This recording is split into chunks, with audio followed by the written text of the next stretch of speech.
ഇന്നലെ നമ്മൾ Mahabharata R K നാരായണൻ്റെ കഥ വായിച്ചുകൊണ്ടിരിക്കുമ്പോൾ നമ്മുടെ ഫസ്റ്റ് ചാപ്റ്റർ കംപ്ലീറ്റ് ആയി. ഫസ്റ്റ് ചാപ്റ്ററിൻ്റെ പേരെന്തായിരുന്നു?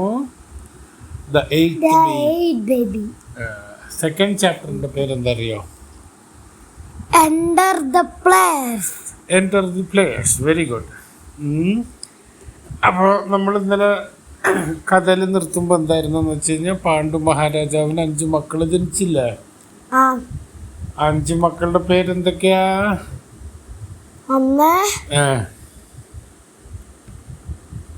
പറയുവോ? യുധിഷ്ഠിരൻ. രണ്ടാമത്തെ മകന്റെ പേരാണ് ഭീമസേനൻ.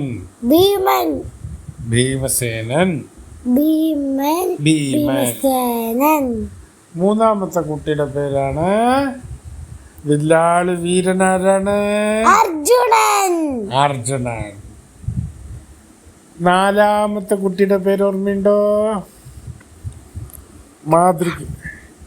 നകുലൻ. അഞ്ചാമത്തെ കുട്ടിയുടെ പേരാണ് സഹദേവൻ.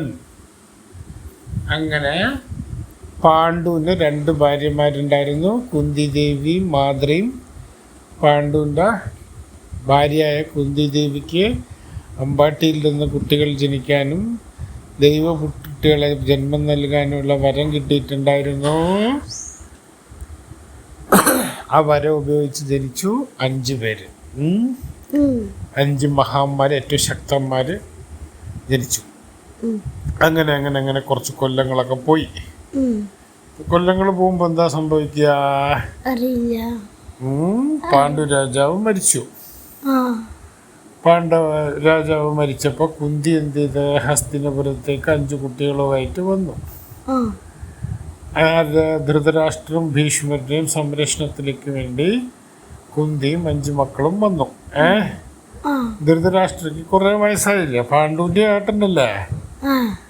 അപ്പൊ ഈ സമയത്ത് ഇവര് വന്നപ്പോ സ്വന്തം മക്കളില്ലേ, 100 മക്കളില്ലേ. ധൃതരാഷ്ട്രയുടെ ഭാര്യയുടെ പേരെന്താണ് ഓർമ്മയുണ്ടോ? ഗാന്ധാരി എന്നച്ച പറഞ്ഞത് ഓർമ്മയുണ്ടോ? ധൃതരാഷ്ട്രക്ക് കണ്ണ് കാണില്ല എന്നച്ച പറഞ്ഞത് ഓർമ്മയുണ്ടോ? അപ്പൊ ഗാന്ധാരി കറുത്ത തുണി കൊണ്ട് കണ്ണ് കെട്ടി എന്നച്ച പറഞ്ഞത് ഓർമ്മയുണ്ടോ? അങ്ങനെ ഗാന്ധാരിയുടെ കണ്ണിലെ കറുത്ത തുണി വെച്ച് കെട്ടിയിരിക്കുകയാണ്. അവർക്ക് എത്ര മക്കളാണ്? ധൃതരാഷ്ട്രക്ക് 100 മക്കള്. എന്താണ് മൂത്ത മകന്റെ പേര്? ദുര്യോധനൻ.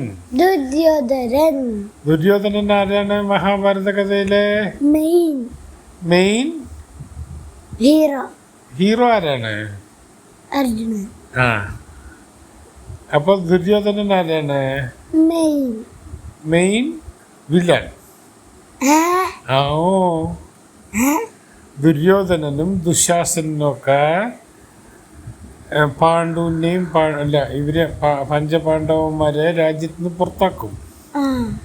ഇനി വരാൻ പോണേ ഉള്ളൂ കേട്ടോ. അപ്പൊ ഈ കുന്തിദേവി എന്ത് ചെയ്തേ? കുന്തിദേവി ഹസ്തിനപുരത്തേക്ക് വന്നു, മടങ്ങിയെത്തിയിട്ട് തൻ്റെ മക്കളെ വളർത്തണം, രാജാക്കന്മാരാക്കണം എന്നുള്ള രീതിയിൽ കുന്തിദേവി ധൃതരാഷ്ട്രന്റെ അടുത്തേക്ക് വന്നു. അപ്പൊ ധൃതരാഷ്ട്രക്ക് ഓൾറെഡി 100 മക്കളുണ്ടല്ലോ, ദുര്യോധനനും ദുശാസനും ഒക്കെ. ആ ദുര്യോധനനും ദുശാസനും ഒപ്പം തന്നെ യുധിഷ്ഠിരനെയും ഭീമനെയും അർജുനനെയും നകുലനെയും സഹദേവനെയൊക്കെ പഠിപ്പിക്കാനും. പണ്ട് രാജാക്കന്മാരൊക്കെ സ്കൂളിലല്ല പോവാ, പണ്ട് രാജാക്കന്മാരൊക്കെ യുദ്ധമുറകളാണ് പഠിക്കുക. അമ്പും വില്ലും ഗദായുദ്ധം ഇതൊക്കെയാണ്. ഗദയില്ലേ, ഗദ കൊണ്ട് എങ്ങനെ യുദ്ധം ചെയ്യണമെങ്കിൽ ഒരുപാട് നിയമങ്ങളുണ്ട്. 2 പേര് തമ്മിൽ വെറുതെ ഇങ്ങനെ തല്ലാൻ പാടില്ല. അതിന് കുറച്ച് നിയമങ്ങളുണ്ട്. ആ നിയമങ്ങളൊക്കെ എന്താണ്, എങ്ങനെ യുദ്ധം ചെയ്യേണ്ട, എങ്ങനെ ശക്തിമാനാവേണ്ട എന്നുള്ളതൊക്കെയാണ് ആദ്യം പഠിക്കുക. എങ്ങനെ നന്നായിട്ട് രാജ്യം ഭരിക്കുക, ഇതൊക്കെയാണ് രാജാക്കന്മാരെ പഠിപ്പിച്ചു കൊടുക്കുക കേട്ടാ. നന്നായിട്ട് രാജ്യം എങ്ങനെ ഭരിക്കണം, നല്ല ശക്തനായിരിക്കണം, നല്ല കഴിവുണ്ടായിരിക്കണം, എല്ലാ ആൾക്കാരും ജനങ്ങളൊക്കെ ഇഷ്ടപ്പെടുന്ന ആളായിരിക്കണം. അപ്പോൾ അതിനുള്ള പരിശീലനമാണ് കൊടുക്കുന്നത്. സ്കൂളിൽ പോണതിന് പകരം അതിനുള്ള പരിശീലനമാണ് കൊടുക്കണം. അതിനെന്ത് നമ്മൾ ഇംഗ്ലീഷിൽ ട്രെയിനിങ് എന്ന് പറയില്ലേ? ട്രെയിനിങ് എന്ന് പറഞ്ഞാൽ എന്താ അറിയോ കുഞ്ഞിക്ക്? എന്താണ്? പഠിക്കുക, പരിശീലിപ്പിക്കുക. അപ്പൊ ഇതിനകത്ത് ഒരു പക്ഷഭേദം ഇല്ലാണ്ട് തൻ്റെ മക്കളാണെന്നോ പാണ്ഡുവിൻ്റെ മക്കളാണെന്നോ വ്യത്യാസമൊന്നും കാണിക്കാണ്ടാണ് ധൃതരാഷ്ട്രർ എല്ലാ കുട്ടികൾക്കും ശിക്ഷ കൊടുത്ത.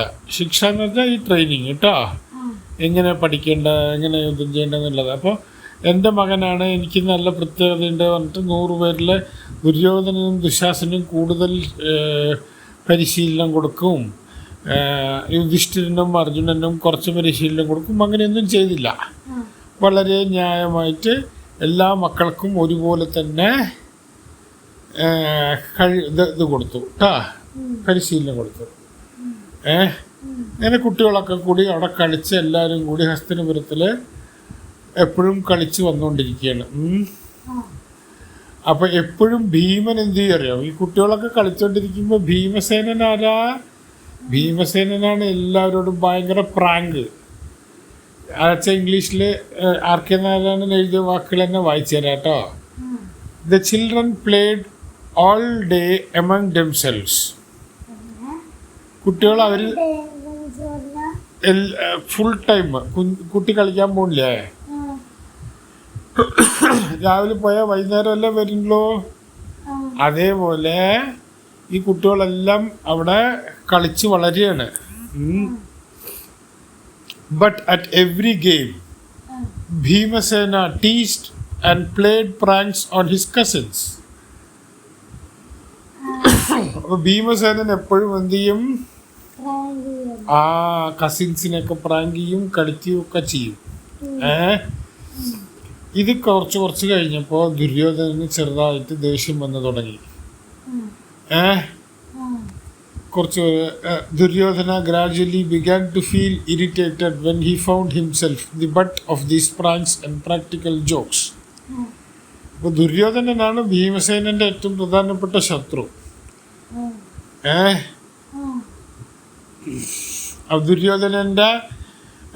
ദുര്യോധനന് ഭീമസേനനുമായിട്ട് മത്സരിക്കാനോ പ്രാങ്ക് ചെയ്യാനോ പറ്റുന്നില്ല, അത്രയും ഇതിലേക്ക് എത്തുന്നില്ല. അപ്പം ദുര്യോധനന് ചെറിയ ദേഷ്യം വന്ന് തുടങ്ങി അപ്പം തന്നെ കേട്ടാ. When he walked or ran, Bhimasena tripped him from behind. When he climbed the tree, Bhima would seize its trunk in his mighty grip and give it a shake till the other fell off his perch. എന്ന് വെച്ച് കഴിഞ്ഞാൽ ഭീമസേനൻ ഇപ്പോൾ ദുര്യോധനൻ നടന്നുകൊണ്ടിരിക്കുമ്പോണ്ടല്ല, പെട്ടെന്ന് പിന്നാലെ നിന്ന് ഒരൊറ്റ കുത്തും, തള്ളിയിടും, താഴ്ത്തു വീഴും. അതുപോലെ ദുര്യോധനൻ മരത്തിൻ്റെ മുകളിൽ കയറുമ്പോൾ ഭീമസേനൻ എന്ത് ചെയ്യും? മരത്തിൻ്റെ തൻ്റെ ശക്തമായ കൈകൾ വെച്ച് മരത്തിനെ അങ്ങോട്ട് കുലുക്കുമ്പോൾ എന്താവും? ദുര്യോധനൻ ഇപ്പോൾ തോന്നുന്നു താഴ്ത്തു വീഴുന്നവരെ കുലുക്കും. അതാണ് ഭീമസേനൻ്റെ ശക്തി. അങ്ങനെ ഭീമസേനൻ ദുര്യോധനനുമായിട്ട് കളിക്കുന്നതാണ് ഇപ്പം നമ്മൾ വായിച്ചുകൊണ്ടിരിക്കുന്നത് കേട്ടാ.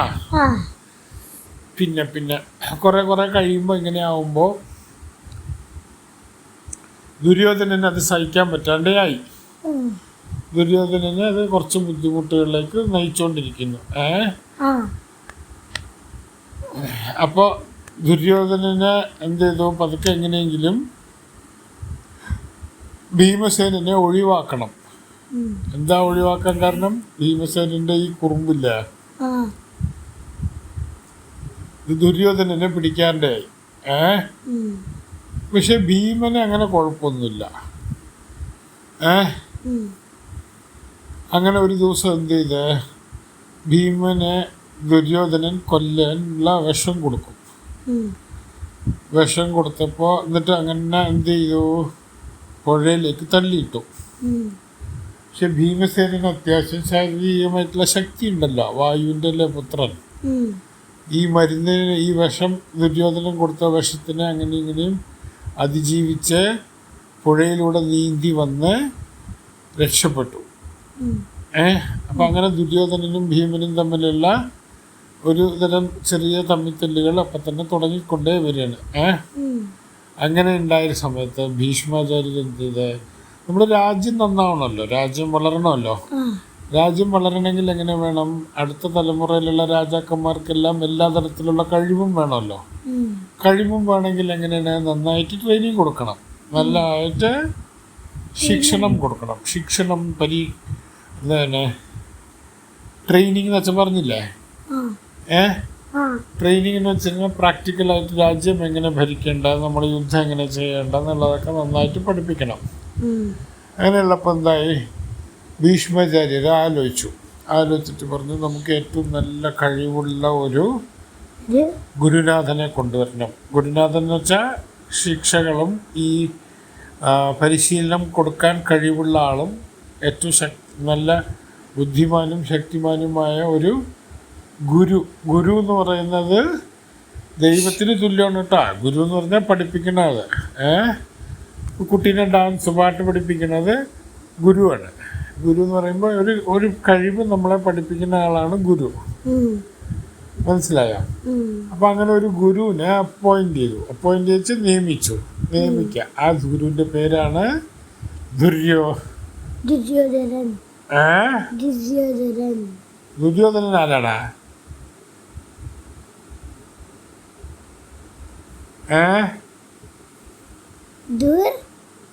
ദ്രോണാചാര്യ. ദ്രോണ എന്ന് വെച്ചാ ഗുരു എന്നാണ് അർത്ഥം. ആചാര്യ എന്ന് വെച്ചാൽ ഗുരു എന്നാണ്. ദ്രോണാചാര്യ വളരെ ലോകത്തിലെ ഏറ്റവും ഫേമസ് ആയിട്ടുള്ള, പണ്ട് തൊട്ടുള്ള ഏറ്റവും കഴിവുള്ള ഗുരുവാണ്. ഓക്കെ. ദ്രോണാചാര്യൻ ബ്രാഹ്മണനായിരുന്നു. ബ്രാഹ്മണൻ എന്ന് വെച്ചാൽ അമ്പാട്ടിക്ക് പൂജ ചെയ്യുന്നവര്. ക്ഷത്രിയന്മാരാണ് രാജാക്കന്മാര്. പണ്ടങ്ങനെ ഉണ്ടായിരുന്നു. പണ്ടങ്ങനെ ജാതി തിരിച്ചിട്ടുള്ള ഇതെല്ലാം ഉണ്ടായിരുന്നു. ഇപ്പോഴതൊക്കെ മാറി വരികയാണ് കേട്ടോ. അപ്പോൾ ദ്രോണാചാര്യർ എന്ത് ചെയ്തു? ദ്രോണാചാര്യർ ഹസ്തിനപുരത്തേക്ക് വന്നു. ഹസ്തിനപുരത്തേക്ക് എന്തിനാ വന്നിരിക്കണേ? അറിയില്ലേ? പഠിപ്പിക്കുകയല്ല, പരിശീലിപ്പിക്കുക. എന്തൊക്കെയാണ്, ആരൊക്കെയാണ് പരിശീലിപ്പിക്കണേ? അർജുനൻ,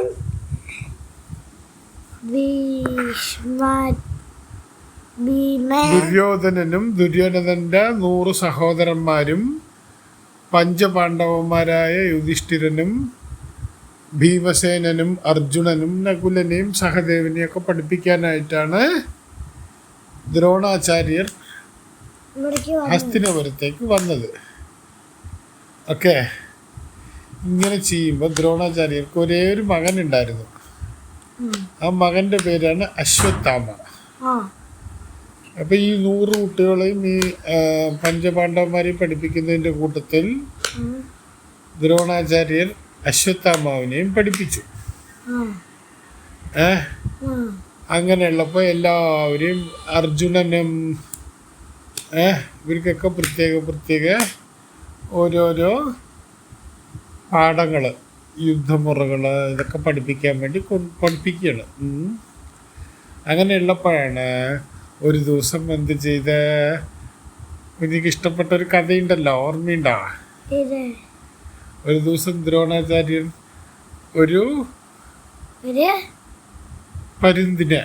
പരുന്തെന്നാണ് ഇതിൽ എഴുതിയിരിക്കുന്നത്. Mounted an artificial eagle on a tall pole and told them to try to sever its head from its body.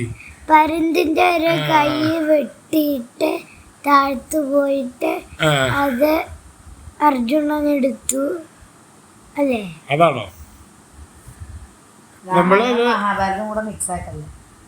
നമ്മളെ കുഞ്ഞിക്ക് ഇത് നേരത്തെ അറിയാവുന്നൊരു കഥയാണ്. കുഞ്ഞി നിറയെ പറഞ്ഞിട്ടുണ്ടാവും. ദ്രോണാചാര്യർ എന്ത് ചെയ്തു? ഒരു ദിവസം ഒരു പക്ഷീനെ ഒരു പക്ഷീനെ പിടിച്ചിട്ട് ഒരു വലിയൊരു ദൂരത്തൊരു മരത്തിൽ കെട്ടിത്തൂക്കിയിട്ട് ഓരോരുത്തരായിട്ട് വിളിച്ചിട്ട് ചോദിച്ചു. ആദ്യം യുധിഷ്ഠിരനെ വിളിച്ച് ചോദിച്ചു, നിങ്ങൾ എന്തൊക്കെയാ കാണുന്നതെന്ന്, ചുറ്റും എന്താ കാണുന്നതെന്ന് പറഞ്ഞു. അപ്പൊ യുധിഷ്ഠിരൻ ബഹുമാന ഭക്തിയോടുകൂടി, ഗുരുനാഥനല്ലേ, ഗുരുക്കന്മാരെ ബഹുമാനിക്കണമല്ലോ, ആദ്യം പറഞ്ഞെന്താന്ന് വെച്ച് കഴിഞ്ഞാ, tell me each of you all that comes within your sight when you take aim. ഈ പക്ഷിയിൽ നിങ്ങൾ ഉന്നം വെക്കുമ്പോൾ നിങ്ങൾ എന്തൊക്കെയാണ് കാണുന്നതെന്നൊന്ന് പറയാൻ പറ്റുമോ എന്ന് യുധിഷ്ഠിരനോട് ചോദിച്ചു. അപ്പോൾ യുധിഷ്ഠിരൻ പറഞ്ഞു, ഗുരുനാഥനെ കാണുന്നുണ്ട്, മരത്തിനെ കാണുന്നുണ്ട്, മരത്തിന് ചുറ്റുമുള്ള ചില്ലകൾ കാണുന്നുണ്ട്, ഇലകൾ കാണുന്നുണ്ട്, ഇതൊക്കെയാണ് ഞാൻ കാണുന്നതെന്ന് പറഞ്ഞു. മതി മതി എന്ന് പറഞ്ഞു ദ്രോണാചാര്യൻ. മതി, ഇത്രയൊക്കെ കേട്ടത് മതി, ഇനി അടുത്ത ആളെ വിളിച്ചു.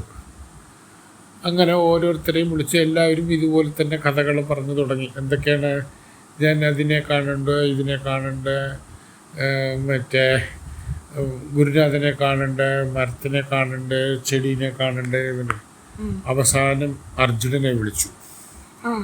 അർജുനോട് ചോദിച്ചു, നീ എന്തൊക്കെയാണ് കാണുന്നതെന്ന് പറഞ്ഞു. അപ്പം അർജുനൻ എന്താ പറയാ? അർജുനൻ എന്താ പറയാ? Only it's head, the forehead എന്ന് പറഞ്ഞാൽ ഞാൻ അതിൻ്റെ നെറ്റി ഫോർ ഹെഡ് എന്ന് പറയുന്നത് നെറ്റി എന്നാണ് കേട്ടോ അർത്ഥം. നെറ്റി എന്ന് പറഞ്ഞാൽ ഈ ഭാഗം കണ്ട, നെറ്റി മാത്രമേ ഞാൻ കാണുന്നുള്ളൂ എന്ന്. ഇതുവരെ ആരോടും ദ്രോണാചാര്യർ അമ്പ ചെയ്യാൻ പറഞ്ഞിട്ടില്ല. അർജുനനോട് പറഞ്ഞു ഷൂട്ട് എന്ന് വെച്ച് കഴിഞ്ഞാൽ അമ്പ ചെയ്തോളാൻ പറഞ്ഞു. ബാക്കിയുള്ളവരോടൊന്നും പറഞ്ഞില്ല. അതിന്റെ അർത്ഥം എന്താണെന്നറിയോ? ഈ കഥയിൽ നിന്ന് കുഞ്ഞ് എന്താ പഠിച്ചിട്ടില്ലെന്നറിയോ? നമ്മളൊരു കാര്യത്തിൽ വിചാരിച്ചു കഴിഞ്ഞാൽ ആ കാര്യം മാത്രമേ കാണാൻ പാടുള്ളൂ. അതിനാണ് ശ്രദ്ധ എന്ന് പറയാം, കോൺസെൻട്രേഷൻ പറയാം. അതിൽ ശ്രദ്ധിച്ചു കഴിഞ്ഞാൽ നമുക്കത് നേടാൻ പറ്റുള്ളൂ. നമ്മൾ ചുറ്റുമുള്ള ബാക്കിയുള്ള കാര്യങ്ങളൊക്കെ നോക്കിക്കൊണ്ടിരുന്നു കഴിഞ്ഞാൽ അത് ചെയ്യാൻ പറ്റില്ല. കുഞ്ഞ് ഫുട്ബോളിൽ ഗോൾ അടിക്കുമ്പോൾ എന്താ നോക്കണ്ട? ഫുട്ബോളും ഗോളും മാത്രമേ കണ്ണിൽ കാണാൻ പാടുള്ളൂ.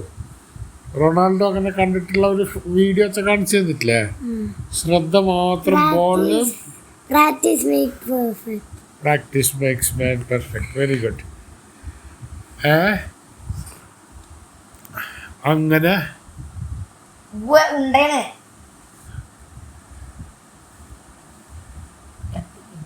കെട്ടാൻ പറ്റില്ല.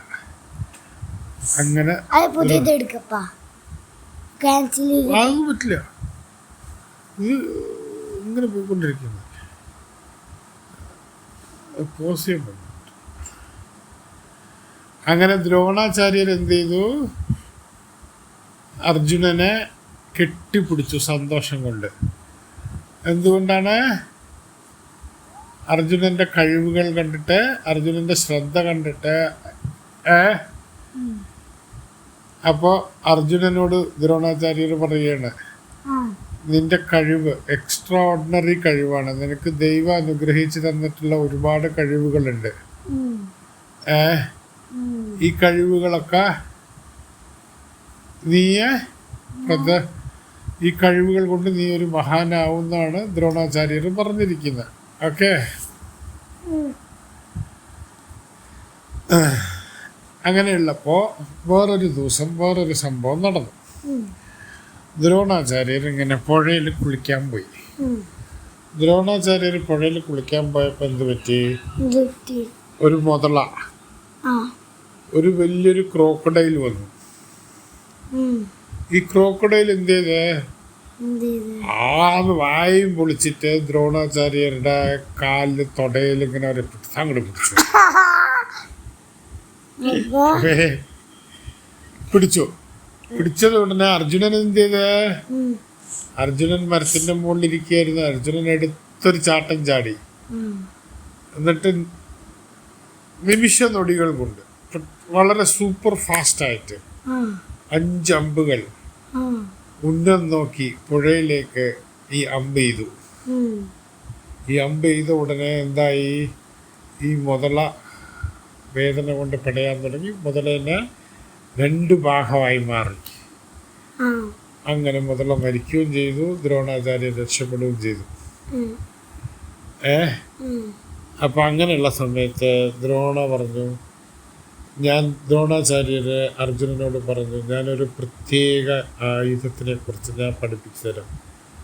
ഞാൻ ആർക്കും പറഞ്ഞു കൊടുക്കാത്തൊരു രഹസ്യങ്ങളും ആർക്കും പറഞ്ഞു കൊടുക്കാത്ത കഴിവുകളും ഞാൻ നിനക്ക് പറഞ്ഞുതരാം എന്ന് പറഞ്ഞു. പിന്നെ ഇനിയൊരു കാര്യം പറഞ്ഞു, if hurled against an inferior ഫോ, ഏതെങ്കിലും ഒരു ചെറിയൊരാളുടെ ഇത് എടുത്തു കഴിഞ്ഞാൽ, ഈ ആയുധങ്ങൾ എടുത്തു കഴിഞ്ഞാൽ ഈ പ്രപഞ്ചം തന്നെ നശിച്ചു പോകും. പക്ഷേ നീ വലിയ ആൾക്കാരുടെ അടുത്ത് വലിയ യുദ്ധമുറകൾ ചെയ്യുന്ന വലിയ എൻകൗണ്ടർ എ സ്പെഷ്യൽ നാച്ചുറൽ ഫോ, you may use it without any thought. അപ്പം നീ ഈ ആയുധം ആർക്കെതിരെയാണ് ഉപയോഗിക്കുന്നത് എന്നുള്ളത് ആലോചിച്ചിട്ട് വേണം ഉപയോഗിക്കാൻ. മനസ്സിലായോ? നല്ല കപ്പാസിറ്റി ഉള്ള, നല്ല യുദ്ധത്തിന് നല്ല കഴിവുള്ള ആൾക്കാർക്കെതിരെ മാത്രമേ ഇത് ഉപയോഗിക്കാൻ പാടൂ. ഈ ആയുധം നിന്റെ കയ്യിലുള്ള അത്രയും കാലം ഈ ഭൂമിയിൽ ആർക്കും തന്നെ കീഴടക്കാൻ കഴിയില്ല എന്നുള്ളൊരു വരം കൊടുത്തു. എന്നിട്ട് അടുത്ത കഥ. ഓക്കെ, അങ്ങനെ ഭീമനും ദുര്യോധനനും ഗദായുദ്ധത്തിൽ പരിശീലനം നേടിക്കൊണ്ട് വരികയാണ്. ഭീമനും ദുര്യോധനനുമാണ് ഗദയിൽ യുദ്ധം ചെയ്യുന്നത് കേട്ടോ. അശ്വത്ഥാമാവ് ആരാന്ന് ഓർമ്മയുണ്ടോ നിനക്ക്? ഞാൻ തുടക്കത്തിൽ പറഞ്ഞു തന്നാണല്ലോ അശ്വത്ഥാമാവ് ആരാണെന്ന്.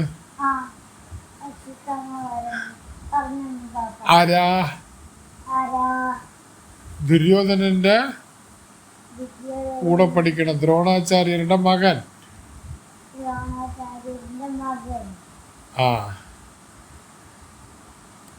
അപ്പൊ അശ്വത്ഥാമാവ് ഈ പറയുന്ന പലതരത്തിലുള്ള യുദ്ധമുറകളിലും കഴിവ് നേടിക്കൊണ്ടിരിക്കുകയാണ് കേട്ടോ. യുധിഷ്ഠിരൻ ചേരിൽ യുദ്ധം ചെയ്യാൻ ഭയങ്കര കഴിവുള്ള ആളായിരുന്നു. ഇങ്ങോട്ട് വാ, അടുത്തേക്ക് വാ, എന്നാലും നീ പറയുന്നത് ഇതിൽ റെക്കോർഡാവുള്ളൂ. അപ്പൊ യുധിഷ്ഠിരൻ എന്താണ്? ചാരിയറ്റ് ഫൈറ്റർ ആയിരുന്നു. ചാരിയറ്റ് ഫൈറ്റർ എന്ന് പറയുന്നത് തേരിൽ യുദ്ധം ചെയ്യാൻ പറ്റും. ചാരിയറ്റ് എന്ന് പറഞ്ഞാൽ തേരെന്നാണ് അർത്ഥം. ചാരിയറ്റ് എന്ന് പറഞ്ഞാൽ എന്താണ് അർത്ഥം? തേര്. തേര് എന്ന് പറഞ്ഞാൽ മനസ്സിലായോ? കുതിരേനെ കെട്ടിട്ട് തേരുണ്ടാവില്ലേ, 4 ചക്രമൊക്കെ വെച്ചിട്ട് അതിന്റെ ഉള്ളിലല്ലേ. പണ്ട് ഇങ്ങനെ വേറെ വാഹനങ്ങളൊന്നും ഇല്ലല്ലോ. അതിനെയാണ് തേരെന്ന് പറയാ കേട്ടോ. തേരിലാണ് രാജാക്കന്മാർ യുദ്ധം ചെയ്യാൻ പോവാ.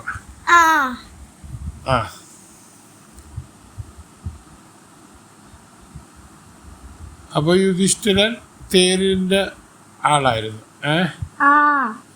അവസാനം കുറെ കൊല്ലങ്ങൾ ഇങ്ങനെ പരിശീലനമൊക്കെ കഴിഞ്ഞതിന് ശേഷം ദ്രോണാചാര്യരും മഹാരാജാവ് ധൃതരാഷ്ട്രരോട് പറയും, നിങ്ങളുടെ എല്ലാ മക്കളും ഇപ്പോ രാജ്യം ഭരിക്കാൻ കഴിവുള്ളവരായി മാറിയിട്ടുണ്ട്. Your sons have completed their training. They have nothing more to learn. Now we must arrange an exhibition of their skills. Let there be a public ceremony where the citizens may witness. എന്ന് വെച്ച് കഴിഞ്ഞാൽ എന്താണ്? നമുക്കൊരു പൊതുപരിപാടി സംഘടിപ്പിക്കുക. മഹാരാജാവേ, നിങ്ങളുടെ മക്കൾക്ക് എല്ലാ കഴിവുകളും കിട്ടിക്കഴിഞ്ഞു, യുദ്ധമുറകളും എല്ലാം അവർ പഠിച്ചു കഴിഞ്ഞു, ഇനി അവർക്ക് പുതിയതായിട്ട് പഠിക്കാനൊന്നുമില്ല. അങ്ങനെ ആകുമ്പോൾ നമുക്ക് എന്ത് ചെയ്യാന്ന് വെച്ച് കഴിഞ്ഞാൽ ഒരു എക്സിബിഷൻ, പൊതുപരിപാടി നടത്തുക. ആൾക്കാരെയൊക്കെ വിളിച്ചുകൊണ്ട് വന്ന്, രാജ്യത്തിലുള്ള എല്ലാ സാധാരണക്കാരെയും വിളിച്ചുകൊണ്ട് വന്നിട്ട് ഓരോരുത്തരുടെയും കഴിവുകൾ, ഓരോ ആൾക്കാരുടെയും കഴിവുകൾ അവർക്ക് തെളിയിക്കാനും കാണിച്ചു കൊടുക്കാനുള്ള അവസരങ്ങൾ ഒരുക്കി കൊടുക്കുക.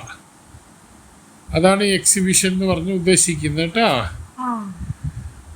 അപ്പം എന്ത് പറ്റി? ഒരു ദിവസം എന്ത് ചെയ്ത് രാജാവ് പറഞ്ഞു, ദ്രോണാചാര്യർ പറഞ്ഞ പോലെ തന്നെ നമുക്കൊരു ദിവസം എന്ത് ചെയ്യാം, ഈ വലിയൊരു ഗ്രൗണ്ടില് എല്ലാ മക്കളുടെയും കഴിവുകളെ കാണിച്ചു കൊടുക്കാം. അപ്പോൾ വലിയൊരു ഗ്രൗണ്ടായി. On the vast ground, galleries and pavilions were built for the spectators around the spacious arena. വലിയൊരു ഗ്രൗണ്ടിൽ, നമ്മളവിടെ കണ്ടിട്ടില്ല അതുപോലെ വലിയ ഗ്രൗണ്ടിൽ രാജാവ് ഒരു ദിവസം തീരുമാനിച്ചിട്ട് അവിടെ എല്ലാ ആൾക്കാരെയൊക്കെ, നാട്ടുകാരെല്ലാവരെയും, രാജ്യത്തിലെ ഓരോ അംഗങ്ങളെ എല്ലാവരെയും വിളിച്ചു വരുത്തിയിട്ട് ഈ പറയുന്ന പോലെ പ്രദർശനം നടത്താൻ തീരുമാനിച്ചു. അപ്പൊ രാജാവുണ്ട്, രാജാവിന്റെ കൂടെ ആരാണ്? രാജ്ഞിയുണ്ട്. രാജാവ് ആരാണിപ്പോ? ആരാണ് രാജാവ്? ആർക്കാണ് കണ്ണ് കാണാത്തത്?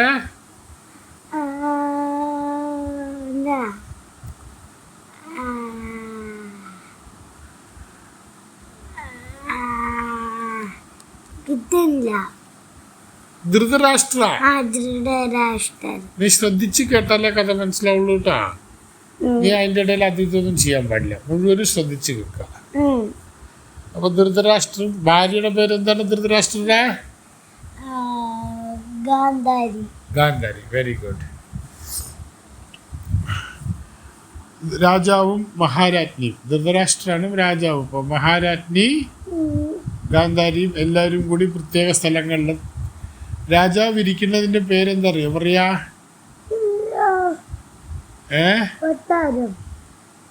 രാജാവ് താമസിക്കുന്ന സ്ഥലത്തിന്റെ പേരാണ് കൊട്ടാരം. രാജാവ് ഇരിക്കുന്ന കസേലയുടെ പേരെന്താ പറയാ? ത്രോൺ. മലയാളത്തില് എന്തായിരുന്നു?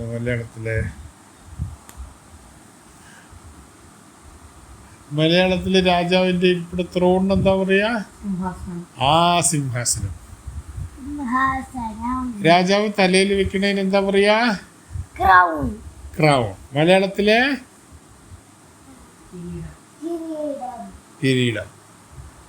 അപ്പൊ രാജാവും രാജ്ഞിയും സിംഹാസനത്തിൽ വന്നിരുന്നു. രാജാവ് രാജ്ഞിയൊക്കെ കിരീടമൊക്കെ വെച്ചിട്ട് എല്ലാവരും വന്നിരുന്നു. ഇപ്പൊ എന്താ നടക്കാൻ പോണ? യുദ്ധമായിട്ടില്ല. ഇപ്പോ ഈ ദ്രോണാചാര്യര് ഈ മക്കളെയൊക്കെ പരിശീലിച്ചു കഴിഞ്ഞതിന് ശേഷം അവരുടെ കഴിവുകളൊക്കെ പ്രദർശിപ്പിക്കാൻ വേണ്ടിയിട്ടുള്ള ഒരു വേദി ഒരുക്കിയിട്ട് നാട്ടുകാരെയൊക്കെ വിളിച്ചിരിക്കുകയാണ്. ധൃതരാഷ്ട്ര അടുത്തൊരാളിരിക്കുന്നുണ്ട്. അയാളുടെ പേരെന്താ അറിയോ? അയാളുടെ പേരാണ് സഞ്ജയൻ. ധൃതരാഷ്ട്രക്ക് കണ്ണ് കാണില്ലല്ലോ. അപ്പൊ ധൃതരാഷ്ട്രക്ക് ഈ നടക്കുന്ന കാര്യങ്ങളൊക്കെ പറഞ്ഞു കൊടുക്കുന്ന ആളാണ് സഞ്ജയൻ. സഞ്ജയന് കണ്ണ് കാണും. സഞ്ജയൻ അവിടെ ഇരുന്നിട്ട് രാജാവ് ഇന്ന ആള് വന്നു, അടുത്ത ആൾ ഇന്നതാണ് വരണേ, യുധിഷ്ഠിരൻ കുതിരപ്പുറത്ത് വരണേ. അങ്ങനെ ശരിക്കും മഹാഭാരതത്തിലെ കുറെ കാര്യങ്ങൾ സഞ്ജയൻ പറഞ്ഞ് അറിയുന്നതാണ് മുഴുവൻ കഥയും എന്ന് പറയപ്പെടുന്നുണ്ട് കേട്ടോ. സഞ്ജയൻ മഹാരാജാവ് ധൃതരാഷ്ട്രക്ക് പറഞ്ഞു കൊടുക്കുകയാണ് ഈ കഥകളൊക്കെ. ഓക്കെ. അങ്ങനെ ഇരിക്കുമ്പോ യുധിഷ്ഠിരൻ എന്ത് ചെയ്ത് കുതിരപ്പുറത്ത് തന്റെ അനുജന്മാരായ എല്ലാവരെയും കൊണ്ടുവന്ന് അവിടെ നിർത്തി. ഇവരെല്ലാം യുദ്ധത്തിന് നീ മറ്റേ സിനിമയിലൊക്കെ കണ്ടിട്ടുണ്ടോ? ഇതുപോലെ വലിയൊരു വേദിയില് സിംഹാസനത്തില് രാജാവും രാജ്ഞി ഇരിക്കണോ, അതിന് ചുറ്റും അവിടെ താഴത്തെ ആൾക്കാരിങ്ങനെ യുദ്ധത്തിനുള്ള അതുപോലെ ഒരു സെറ്റപ്പ് റെഡിയാക്കിയിട്ടാണ് വന്നിരിക്കുന്നത്. അപ്പൊ ചുറ്റുവട്ടത്തിലുള്ള ആൾക്കാർ നാട്ടുകാരൊക്കെ കാണാൻ വന്നിട്ടുണ്ട്. ചില ആൾക്കാരൊക്കെ അവിടുന്ന് കാണാൻ വന്നവർ ഓരോരുത്തർ പറയുന്നുണ്ട്. അങ്ങനെയാണ്. അപ്പൊ സഞ്ജയൻ പറഞ്ഞു കൊടുക്കുകയാണ്, the spectators are excited and now you can hear their shouts. കാഴ്ചക്കാർക്കൊക്കെ ഭയങ്കര സന്തോഷമായിട്ടുണ്ട്. അപ്പൊ അവര് പറയുന്നതിന്റെ ശബ്ദം, അവര് നമ്മുടെ ചിയർ ബോയ്സ് ഒക്കെ വിളിക്കില്ലേ, അതുപോലെ വിളിക്കണമെന്നൊക്കെ കേൾക്കുന്നുണ്ട്. അങ്ങനെ ഇരിക്കുമ്പോ സഞ്ജയൻ പറയുന്നുണ്ട്, with grace and agility now there guru approaches each one of them to bless them publicly. അപ്പൊ ഗുരു ആരാണ്? ഗുരുവോ?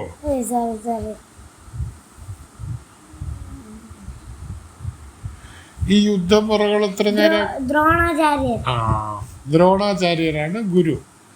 ദ്രോണാചാര്യര് എല്ലാവർക്കും കഴിവ് പറഞ്ഞു കൊടുത്തിട്ടുള്ളത് കൊണ്ട് ദ്രോണാചാര്യരാണ് ഗുരു. അപ്പൊ ദ്രോണാചാര്യർ എന്ത് ചെയ്തു? ദ്രോണാചാര്യർ വേദിയിലേക്ക് കയറിപ്പോയി. എന്തിനാ ദ്രോണാചാര്യർ വേദിയിലേക്ക് കയറിപ്പോയ? ഞങ്ങളുടെ ക്ലാസ്സിൽ ദ്രോണ പറഞ്ഞൊരു കുട്ടിയുണ്ട്. ആണോ? ശരി. മഹാഭാരതത്തിലെ കഥകളും കഥാപാത്രങ്ങളുമാണ് പലതും പേരുകളായിട്ടും വരുന്നത്. ദ്രോണാചാര്യർക്ക് ഇഷ്ടംപോലെ ഏറ്റവും കഴിവുള്ള ഏറ്റവും മഹാനായിട്ടുള്ള ഒരു ഗുരുവായിരുന്നു ദ്രോണാചാര്യർ.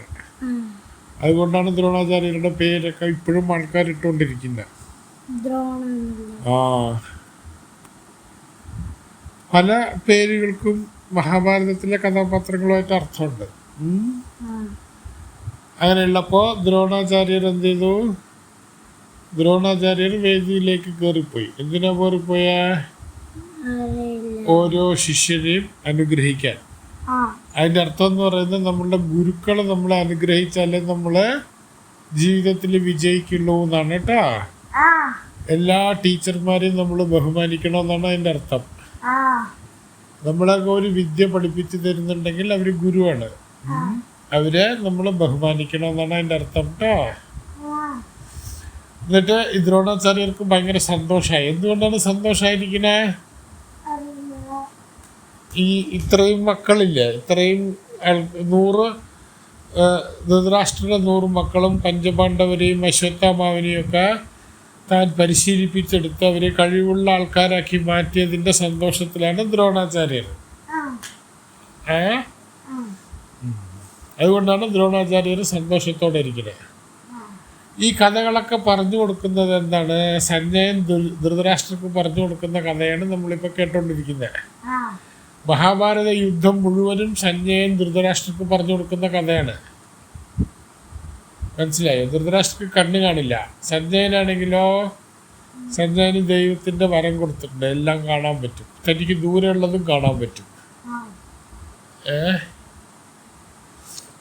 ദൂരെയുള്ളത് വളരെ അടുത്തുള്ള പോലെ കാണാനുള്ള കഴിവ് സഞ്ജയന് മാത്രമേ കൊടുത്തിട്ടുള്ളൂ.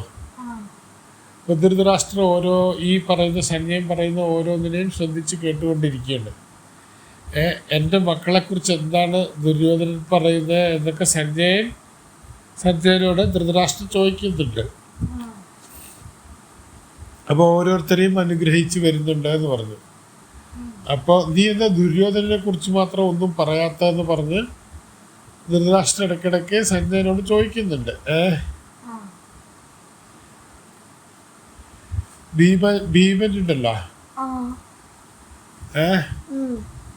ഭീമന്റെ കൂടെ ദുര്യോധനനും കയറി വരുന്നുണ്ട്.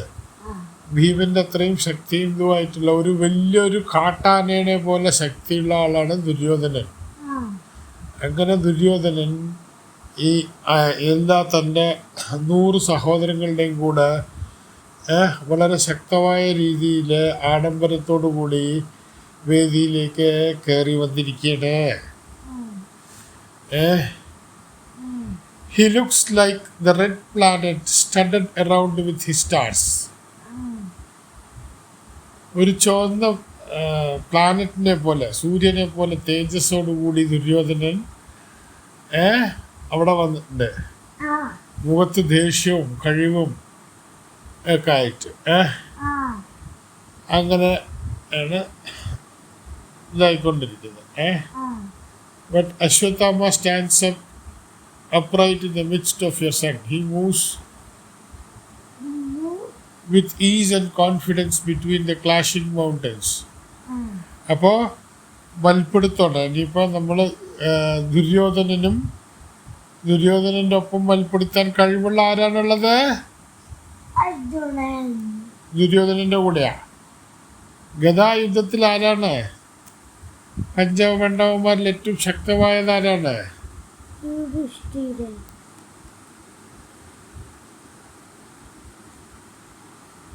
ശ്രദ്ധിച്ച് കേൾക്കുക.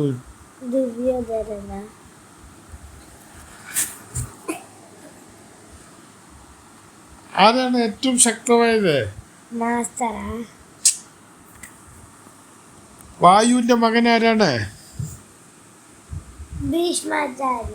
വായുവിന്റെ മകനോ? ഭീമസേനൻ. അപ്പൊ ഭീമസേനനും ദുര്യോധനനും തമ്മിലാണ് യുദ്ധം.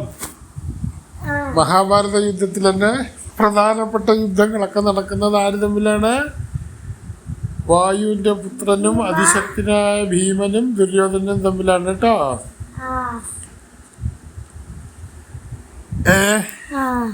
ഗദായുദ്ധത്തിൽ ഇവർ തമ്മിലാണ് മൽപ്പിടുത്തം. പിന്നെ ആരാള? അമ്പെയ്യാൻ ആരാണ്? വില്ലാളി വീരൻ അർജുനൻ. അർജുനനും ഉണ്ട്. Arjuna is at the centre of the stage എന്നാണ് എഴുതിയിരിക്കുന്നത്. He has mastered the astras and the mantras that charge them with power. ഏറ്റവും കഴിവോടുകൂടിയും പുതിയ മന്ത്രങ്ങളും തന്ത്രങ്ങളും യുദ്ധം ചെയ്യാനും ഇതുമായിട്ടുള്ള കഴിവ് അർജുനന് നേടിക്കിട്ടിട്ടുണ്ട് കേട്ടോ. ഒരു അമ്പ് കൊണ്ട് തീയും, ഇനിയൊരു അമ്പ് കൊണ്ട് വെള്ളവും, ഇനിയൊരു അമ്പ് കൊണ്ട് കാറ്റും, ഇനിയൊരു അമ്പ് കൊണ്ട് ചുഴലിക്കാറ്റും. സ്ട്രോം, അതിശക്തമായ കാറ്റിനാണ് സ്ട്രോം എന്ന് പറയുക കേട്ടോ. ഇതിന് ഒരേ സമയത്ത് അമ്പെയ്യാൻ കഴിവുള്ളതാരാണ്? അർജുനൻ. അപ്പൊ ഈ കഴിവുകളൊക്കെ കാണിക്കാണ്. അർജുനൻ യുദ്ധം ചെയ്യാൻ വരുമ്പോ മേഘങ്ങളൊക്കെ ഇല്ലേ, മേഘങ്ങളൊക്കെ മുകളിൽ നിന്ന് മലകളിലേക്ക് ഇറങ്ങി വരും. അത്രയും കഴിവുണ്ട്. മല പേടിച്ചിട്ട്, അർജുനനോടുള്ള പേടി കൊണ്ട്. അപ്പോ ഇതിലിരുന്നിട്ട്, തേരിലിരുന്നു കൊണ്ട് അർജുനന്റെ കഴിവുകളൊക്കെ കാണിക്കുന്നുണ്ട്.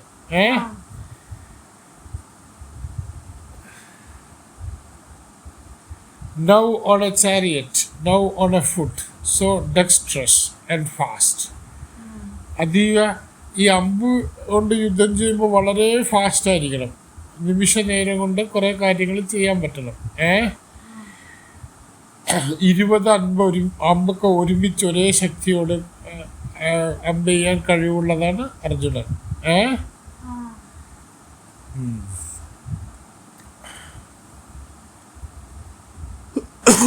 സോ അങ്ങനെ അർജുനന്റെ പെർഫോമൻസ് നടന്നുകൊണ്ടിരിക്കുന്നുണ്ട് അവിടെ. ദുര്യോധനനും ഭീമസേനനും തമ്മിലുള്ള വൽപ്പിടുത്തവും അവിടെ നടന്നുകൊണ്ടിരിക്കുന്നുണ്ട്.